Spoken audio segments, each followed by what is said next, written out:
Marilah kita bersama-sama mengaturkan syukur kepada Allah Subhanahu wa Ta'ala, bahwasanya pada siang hari ini kita telah diberikan kenikmatan, baik nikmat iman, nikmat sehat, dan nikmat yang lain-lainnya.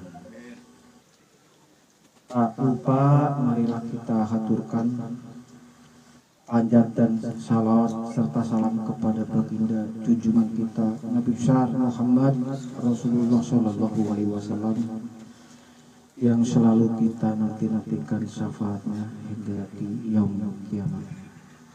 Bapak-bapak yang hadir di sini, kami mengucapkan selamat datang kepada Bapak Seha. Kami selaku dari Komplek Tangerang menghaturkan terima kasih yang telah bersedia menjadi tempat, menjadi media di mana kita berkumpul untuk bersilaturahmi, karena kita sudah lama tidak bersilaturahmi, dan mudah-mudahan di dalam silaturahmi ini nanti akan banyak manfaatnya, akan ada faedahnya untuk kita semua. Bapak-bapak yang saya hormati, sebelumnya saya selaku pembawa acara dan mewakili Bapak Seha selaku tuan rumah mengaturkan terima kasih dan mohon maaf apabila di dalam tutur kata saya, tindak tanduk saya, dan di dalam menyambut bapak-bapak semua, baik acara jamuan atau dan yang lain-lainnya, mungkin serba terbatas dan ada kekurangan, kami mohon dibukakan pintu maaf yang seluas-luasnya. Untuk acara yang kedua, acara yang pertama belum ya. Untuk acara pertama yaitu pembukaan, marilah kita bersama-sama membuka acara pertemuan ini dengan bacaan basmalah. Bismillahirrahmanirrahim. Semoga pertemuan kali ini akan ada gagasan-gagasan, masukan-masukan dari bapak-bapak semuanya, sehingga nanti kita pulang ke rumah masing-masing ada bekal pengalaman, ada ilmu yang bisa kita bawa dan ada bermanfaat untuk kita semua. Selanjutnya acara yang kedua yaitu sambutan. Untuk sambutan pertama akan segera dibawakan oleh yang terhormat Bapak Ketua kita yaitu Pak Muslim. Waktu dan tempat saya aturkan. Assalamualaikum warahmatullahi wabarakatuh. Waalaikumsalam. Alhamdulillahirabbil alamin wa bihi nasta'in 'ala umuri dunya. Shalatu wassalamu ala asyrofil anbiya'i wal mursalin wa ala alihi wa sahbihi ajmain. Amma ba'd. Alhamdulillahirabbil alamin. Saya tidak akan bicara banyak, langsung saja. Jadi saya ingin mengucapkan banyak-banyak terima kasih atas segala jamuan dari tuan rumah dan atas kehadiran para undangan semua. Adapun yang ingin saya sampaikan bahwa masalah kepengurusan ketua yang mungkin ada perombakan sedikit mengenai posisi ketua.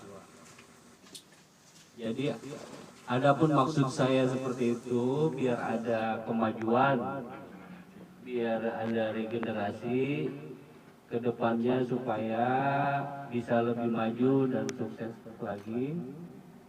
Jadi entah bagaimana nanti mekanismenya, diatur saja. Mungkin hanya itu dari saya. Apabila ada kekurangan, mohon dibukakan. Maaf yang sebesar-besarnya. Wassalamualaikum warahmatullahi wabarakatuh.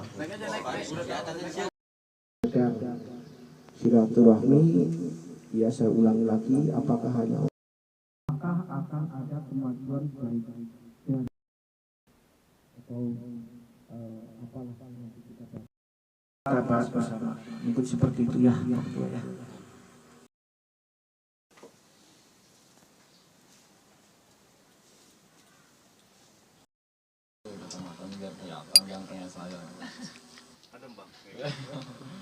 Ya, assalamualaikum warahmatullahi wabarakatuh. Waalaikumsalam. Terima kasih buat bapak-bapak yang sudah berkenan menyempatkan waktunya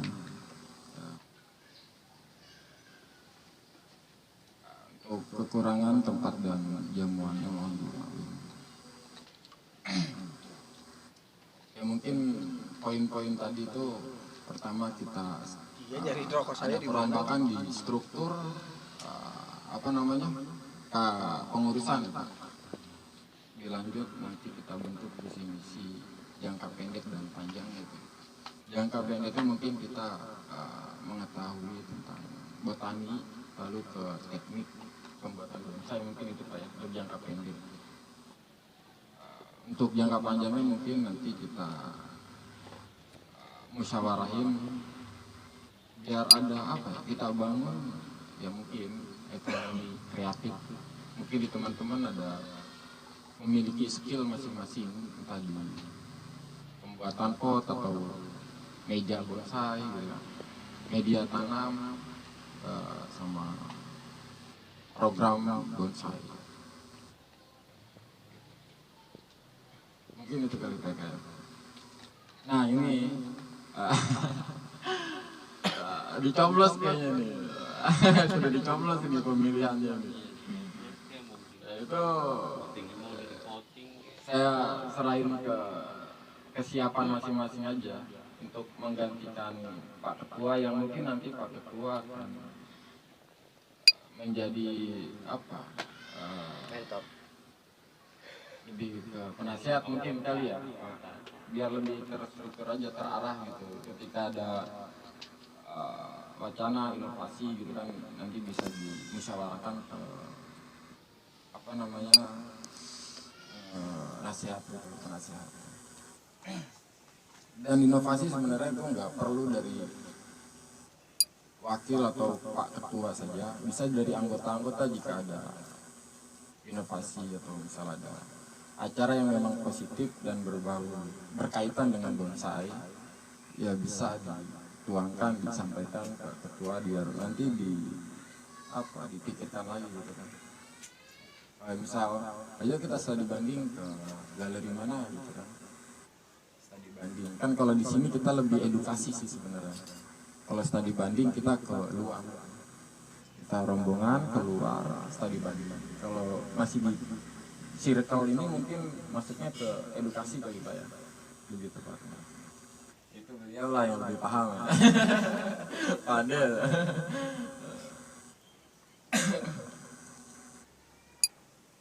itu tadi untuk struktur kepengurusan, tolong dicatat kali Mas Eka ya, di catatan atau di WhatsApp. Sekarang udah zaman ketik Pak Eka. Udah nggak usah pena lagi karena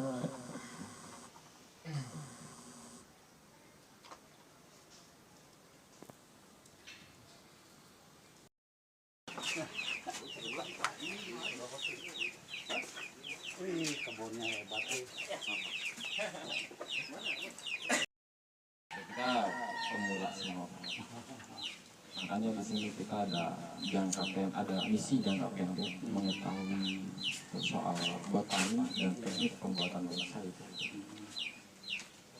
Untuk ini Pak Nana mungkin media kayaknya udah kenal, udah berteman, jangan-jangan di sosmed udah berteman, udah berteman tuh. Mungkin ya mungkin. Ya, itu komen aja. Iya. Ada juga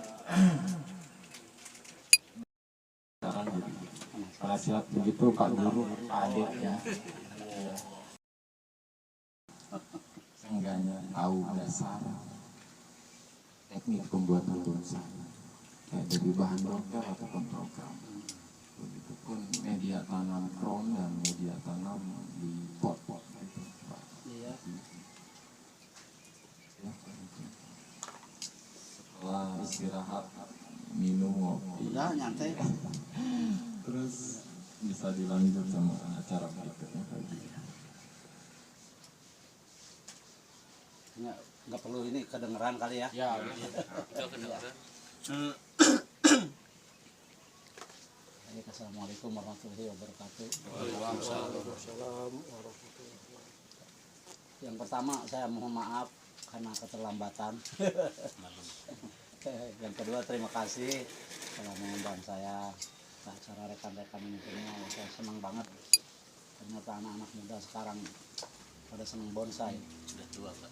Pada zaman saya mah Pak diketawain anak muda senang bonsai disangka orang gila. Iya.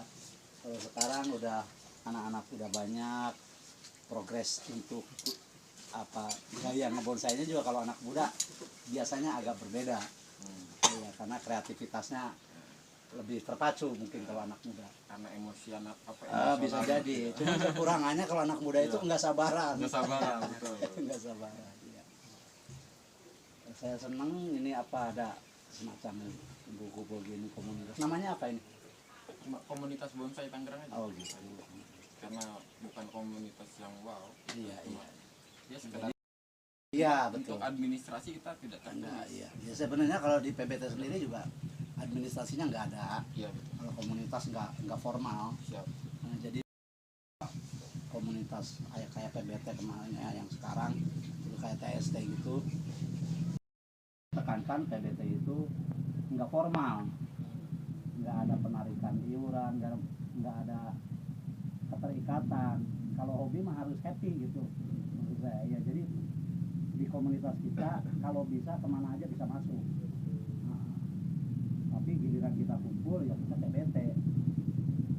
Makanya rencana kedepannya juga kita mau merangkul komunitas-komunitas yang ada, bikin satu acara yang kira-kira punya ciri khas. Bukan ada apa mau tandingan ke organisasi yang ada, bukan ya. Tapi tahu sendiri kan di organisasi yang ada sekarang ini ada keterikatan, ada peraturan gini gitu. Kadang yang baru mau muncul udah segan duluan biasanya.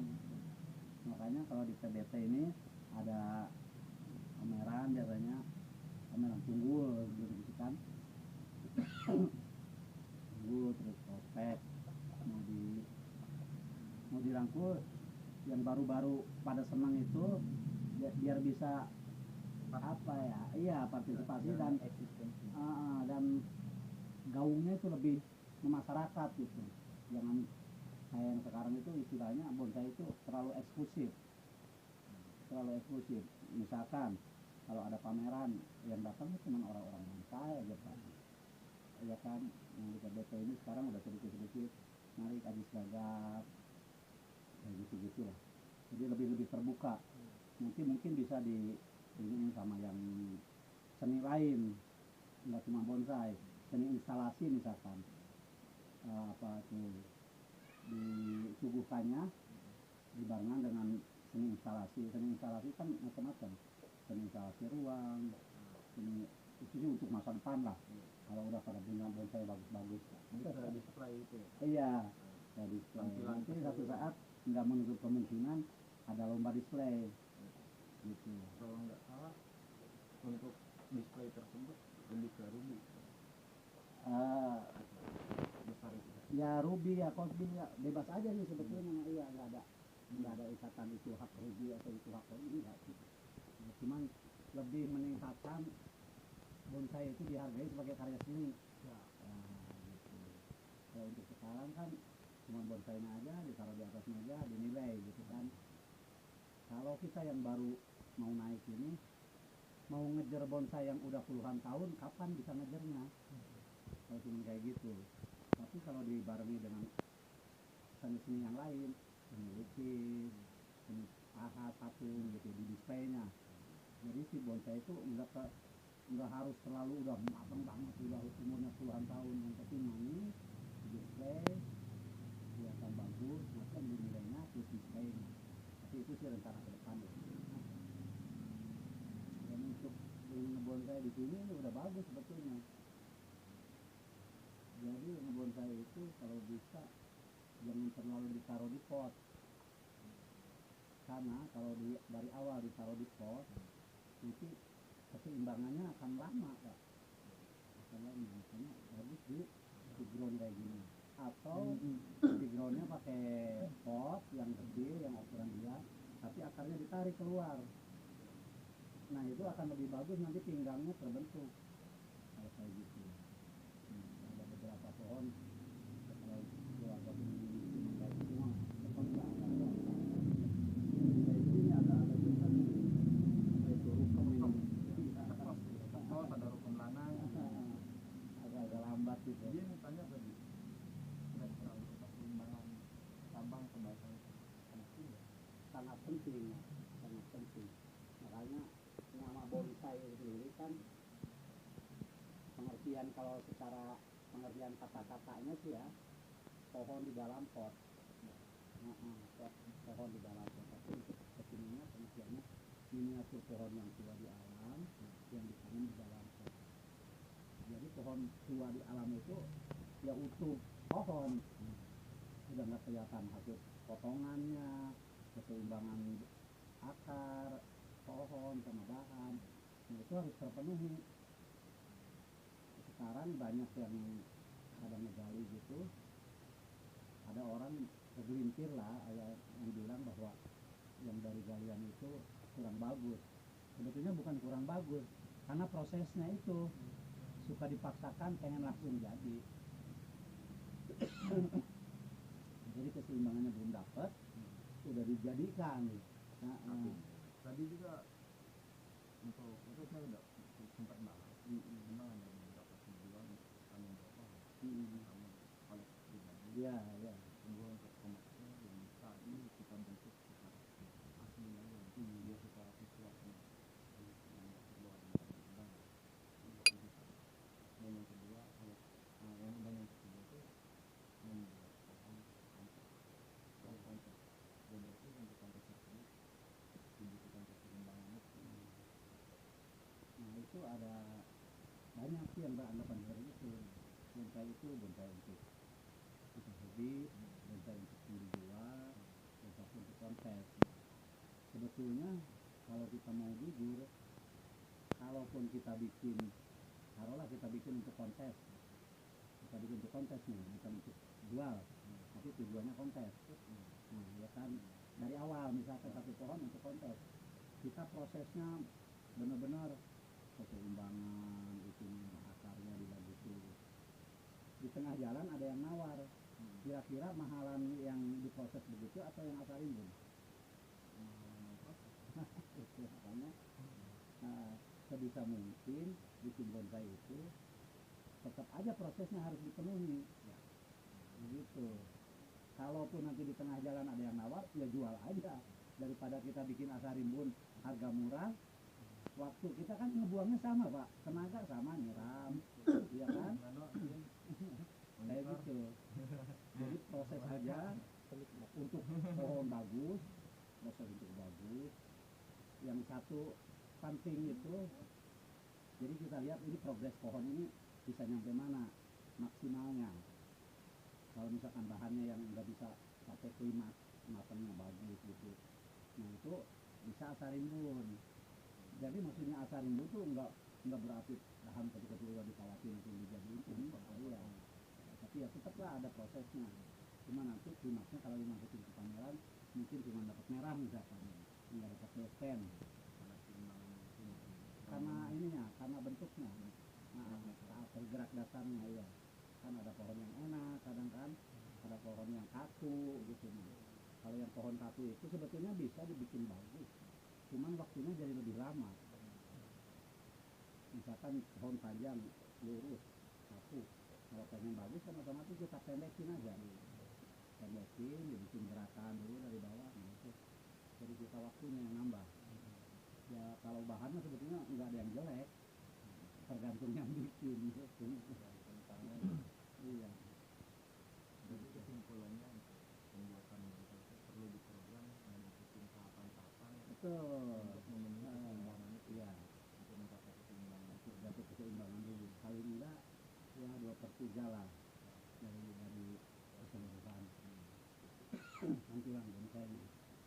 Nanti bonsainya kelihatan enak kalau gitu.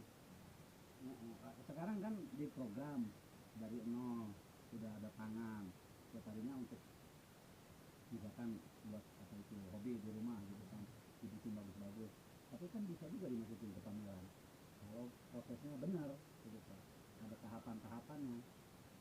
Ya kalau kita cuma asal rimbun kayak pohon-pohon di puncak gitu kan, dan sebetulnya bisa mengejar keseimbangan bisa, cuma waktunya jadi lebih lama karena pohon dipres gitu kan, jadi bukan besar dahan itu, jadi menua.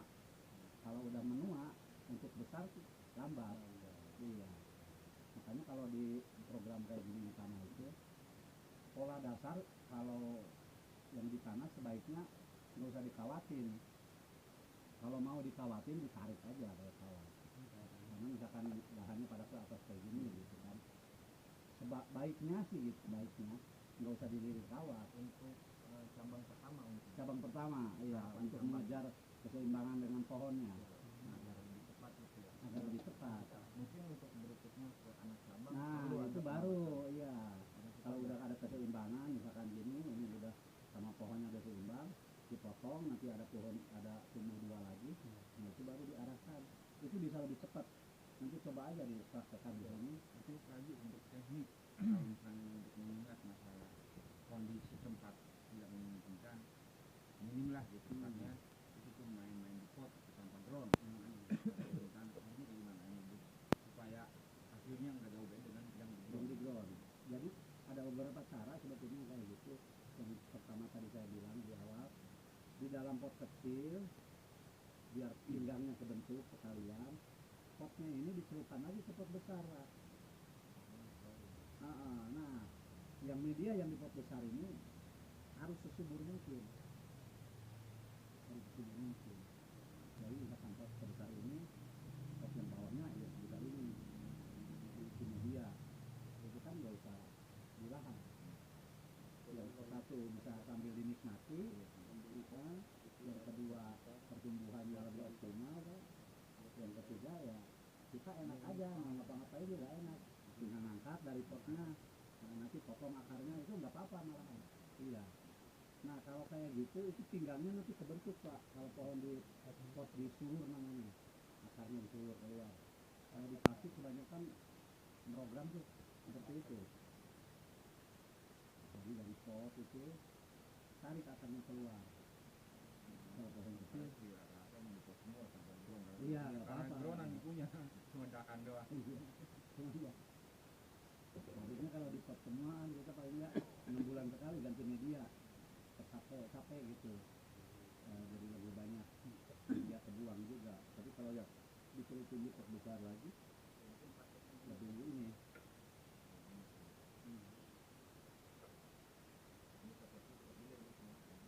Tapi ini kan sebenarnya ini belum ada. Ini lebih baik.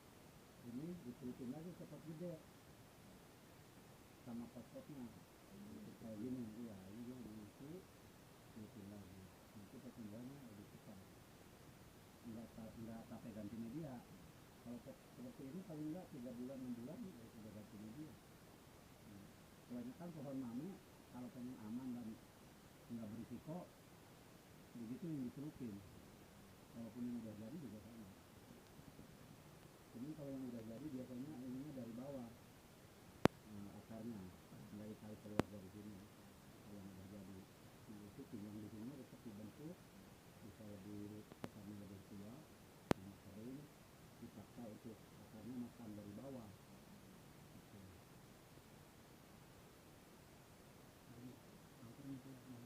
Ya, biar jelas gitu kan. Bagaimana sih yang jangka panjangnya? Ini Apa enggak?